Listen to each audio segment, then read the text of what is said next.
Alright,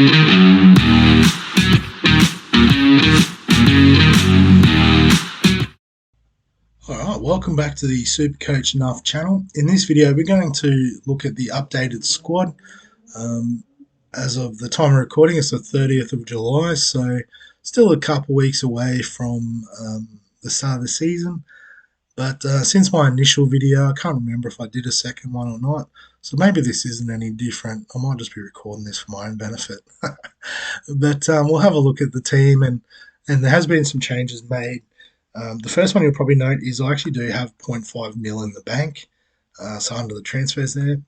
And so this is a common strategy for players, because often what will happen, particularly if you're not following it closely, is players' score or prices, values, that's the word I was looking for, will change over like in a 24-hour period, so from day to day. And it works out based on an algorithm that involves the number of transfers in and out. So if you're not really sort of got your finger on the pulse and you're not, trading in players straight away that are popular, excuse me, on the back end of this man flu, trying to pump out some video content, not ideal. But yeah, as I was saying, sometimes if you miss that sort of the transfer trend, the player will go up 0.1 in value, and if you don't have any money in the bank, it means you've got to make 2 transfers to get that player in. By having the 0.5, it does mean that you've got that bit of wiggle room, and obviously it means you've got wiggle room if you need to do a couple of transfers to sort of follow those trends that you can do those comfortably because you've got 0.5 million, which is sort of the steps that they go in at the start of the year. So that's the first change. As we go through, the goalkeepers are different. So still going with the 4.5 million keepers, but I guess didn't realise until sort of doing a bit of research that Chelsea, their goalkeepers are at 4.5, so I think that's pretty good value for a pretty decent team. So I think Sanchez will be number 1, so I've got him locked in there. And then Miguel, who's reported to be the number 1 option at Forest. I think Forest have a pretty comfortable run, so even like the first week when Sanchez plays Man City, not the best matchup, I can probably slot Miguel in there and do a job, and then probably Sanchez will take over. I haven't gone too deep into like the rotations and stuff. There's plenty of great content on YouTube and the internet about that, so if you're that keen, feel free. But it's not quite for me. So then in defence, spent a little bit more money, and that's just 0.5 more. And that was to bring in Munoz. A lot of people sort of rating him as an attacking wing-back option at Crystal Palace. Also went to Mylenko, the Ukrainian wing-back for Everton, at 4.5. Probably a little bit more consistency in job security than Luka Dean. So got him, and still got the 2 4 millions, but I've gone with Faze.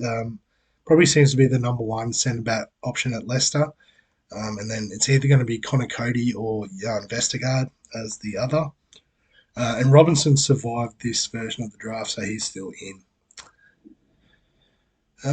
So then I guess the changes in the midfield. So I think I had Son originally, and I've basically chopped him up to get a little bit more cover.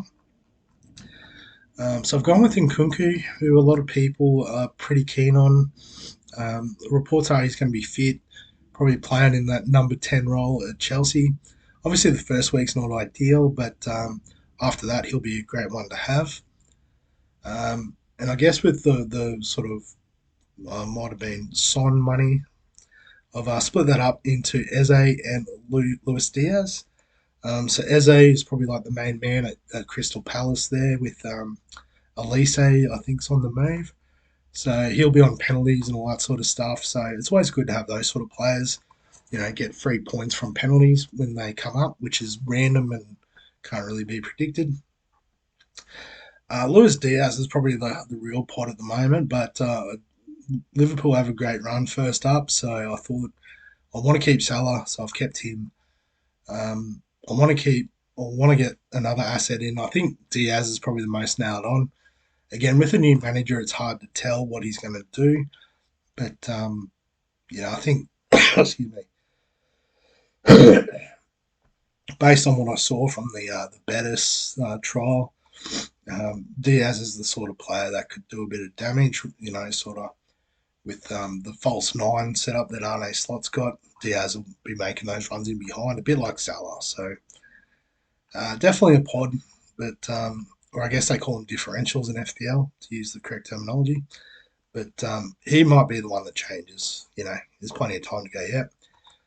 And so then I've got Hudson Odoi. Obviously, I could go to a 6 million option, but I guess has a bit of a history as a gun up and coming option out of the Chelsea academy. If he can lock down one of the wing spots at Forest, as we said, they've got a decent opening run. So, a cheap option that I'd be willing to play some weeks. Given my setup, I can be a bit flexible. Don't have to play him every week. But is definitely good to go if need be. So then the forward line, so Haaland, Isak, and Chris Wood. So I can't remember. I know I've had Haaland all along, and I can't see that changing.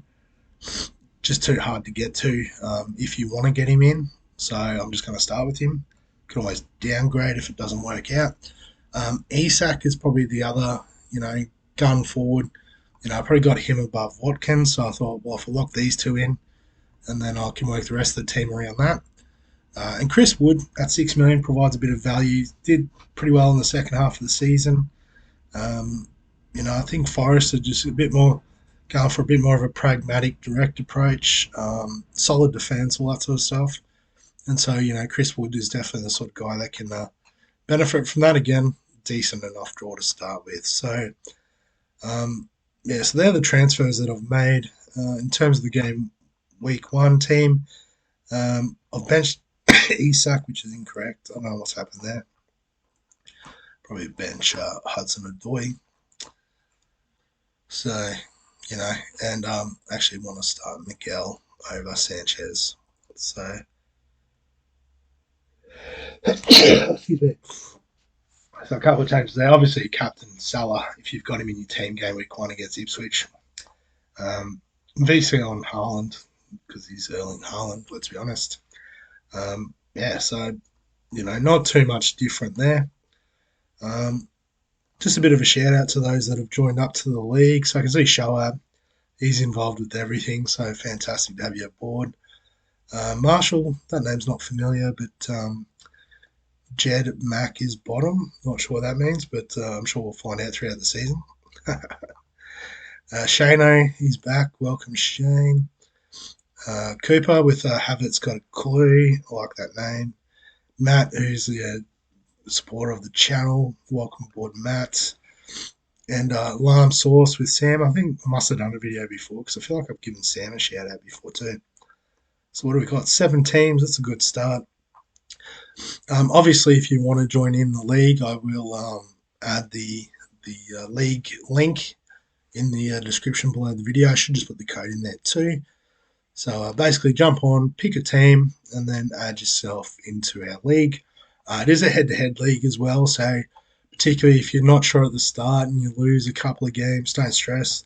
There'll be plenty of time to catch up. A little bit easier than just playing overall, where you do have to, very much have finger on the pulse. And, there was 11 million playing last year, so that's a lot of people to compete with. So head-to-head, nice and simple. But, just wanted to update the team. Pumping out a heap of content during a bit of free time today. So, fighting off a cold. Apologies for all the sniffling and coughing and splurting, all that stuff. So as always, if you've got any questions, comments, thoughts, feel free to add them below this video. Give us a like if you enjoy the FPL content. Subscribe for all the fantasy sports content on the channel. Other than that, we'll catch you in the next one.